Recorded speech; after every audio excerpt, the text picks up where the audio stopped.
विद्महे आत्मारामाय धीमहि तन्नो बाबा प्रचोदयात्। ஷீரடி சாய்பாபா உங்கள் பதங்கள் பணிந்து ஆரத்தி எடுத்தோம்.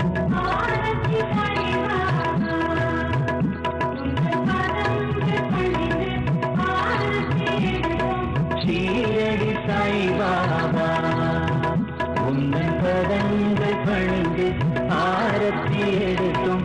ஆரத்தி சாய்பாபா.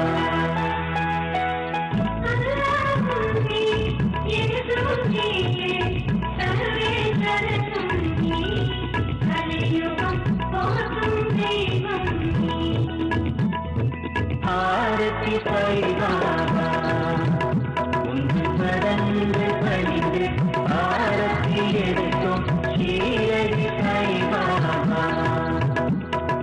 சாய்நாத பகவான் சாய்நாத பகவான் சாய்நாத பகவான் சாய்நாத பகவான் சாய்நாத பகவான் சாய்நாத பகவான் சாய்நாத பகவான் சாய்நாத பகவான். ஓம் சாய் வரதாய நமः. ஓம் அபயப்பிரதாய நமः. ஓம் ஆதிபுருஷாய நமः. ஓம் சர்வ ஈசாய நமः. நீளைக் கொண்டு விளக்குகள் ஏற்றி இருளயத்தினையே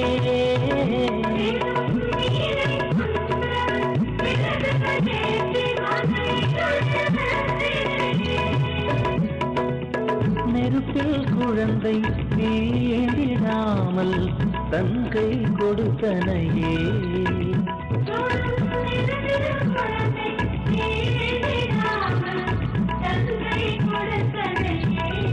நானும் பல லீலைகள் புரிந்தனையே.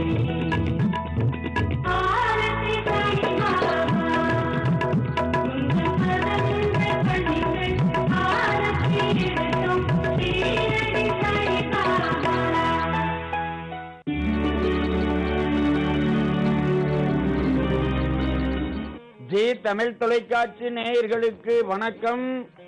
நாம் இந்த ஒளிமயமான எதிர்காலம் என்ற நிகழ்ச்சியிலே சித்தர்களும் ஜீவ முக்தியும் என்ற தலைப்பிலே அடியேன் சில வாரங்களாக உங்களுடன் தொடர்பு கொண்டு பேசிக்கொண்டு அறிவதை நீங்கள் அறிவீர்கள். இன்றைய தினத்திலே கொங்கணனுடைய சில நிகழ்ச்சிகளை நாம் பரிமாறுவோம். இந்த கொங்கணர் என்ற சித்தர் கூடு விட்டு கூடுபாயக்கூடிய வித்தையை கற்றவர். ஒரு மலை அடிவாரத்திலே செல்கின்ற பொழுது அந்த மலையிலே வாழக்கூடிய மலை ஜாதியினர் ஒருவர் இறந்து கிடந்தார். இறந்து கிடந்த பொழுது இரக்கத்தின் மிகுதியினாலே அந்த இறந்தவரின் உடலிலே தன் உடலை விட்டு மலை ஜாதியினராகிய பளிங்கராகவே வாழ்ந்தார்.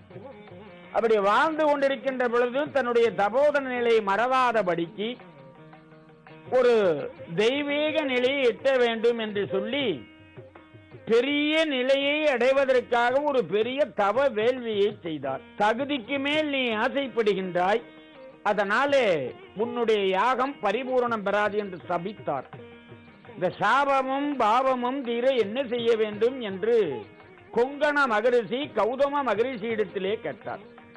நீ தில்லை வனத்துக்கு சென்று தில்லை வனத்திலே தங்கி தவம் செய்து சிவத்தை அடை என்று குரு மொழியாக மொழிந்தார்.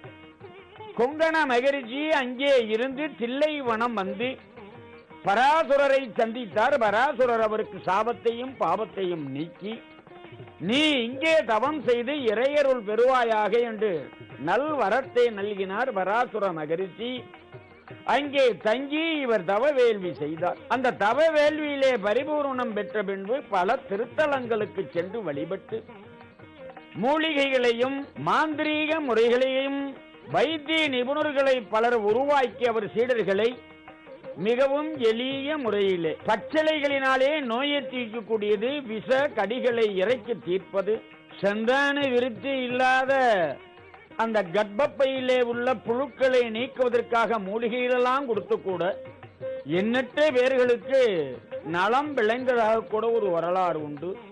இப்படியெல்லாம் பல திருத்தலங்களுக்கு சென்று தில்லையம்பதியிலே இருந்து நல்ல மாணாக்கர்களை உருவாக்கி அவர்களுக்கு சித்த வைத்தியத்திலே தெளிவை தந்து இறுதியாக அவர் இன்றைக்கு இருக்கக்கூடிய வடவேங்கடம் என்று சொல்லக்கூடிய திருவேங்கட மலைக்கு சென்று அந்த 7 மலையை தாண்டி திருப்பதி என்று சொல்லக்கூடிய பூலோக வைகுந்தம், திருப்பதி மிதியாத பாதம் இல்லை, சிவன் அடியாரை சேவிக்காத சிரமும் கரமும் பயனில்லை, இறப்போர்களுக்கு ஈயாத கரத்தால் பயனில்லை என்று பெரியவர்கள் சொல்வார்கள்.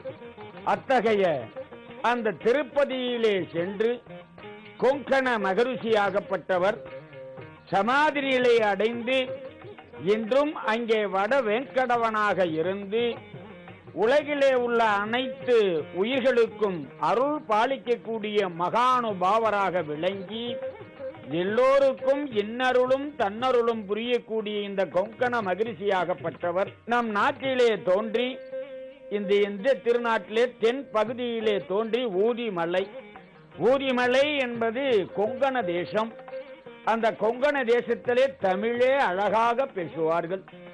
அடியேன் அங்கு கும்பாபிஷேகம் போன்ற நிகழ்ச்சிகளுக்கு சென்றால் அவர்களுடைய உபச்சாரமும் அவர்களுடைய மரியாதையும் அந்த தமிழுமே ஒரு தனி இனிமையாக இருக்கும். அத்தகைய கொங்கணகிரியிலே தோன்றி கொங்கண மகரிஷி தன்னுடைய ஊரையே அடைமொழியாக கொண்டவர். 3வது நூற்றாண்டிலே தோன்றிய புனிதவதியார் அந்த ஊருக்கே பெருமை சேர்த்து தந்தார் அன்னை காரைக்கால் அம்மை.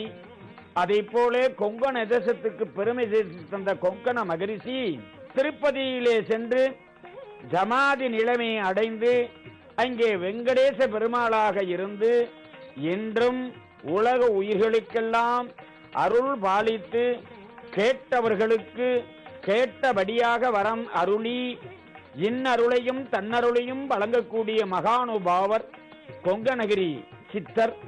இதத்தான் அருணகிரிநாத பெருமான் வேண்டிய போது அடியரு வேண்டிய போகமது வேண்ட வெறாதுதவு பெருமாளே, வேண்டிய போதடியரி வேண்டிய போகமதி வேண்ட வெறாதுதவு பெருமாளே என்று திருவேங்கட திருப்புகளிலே பாடுகின்றார்.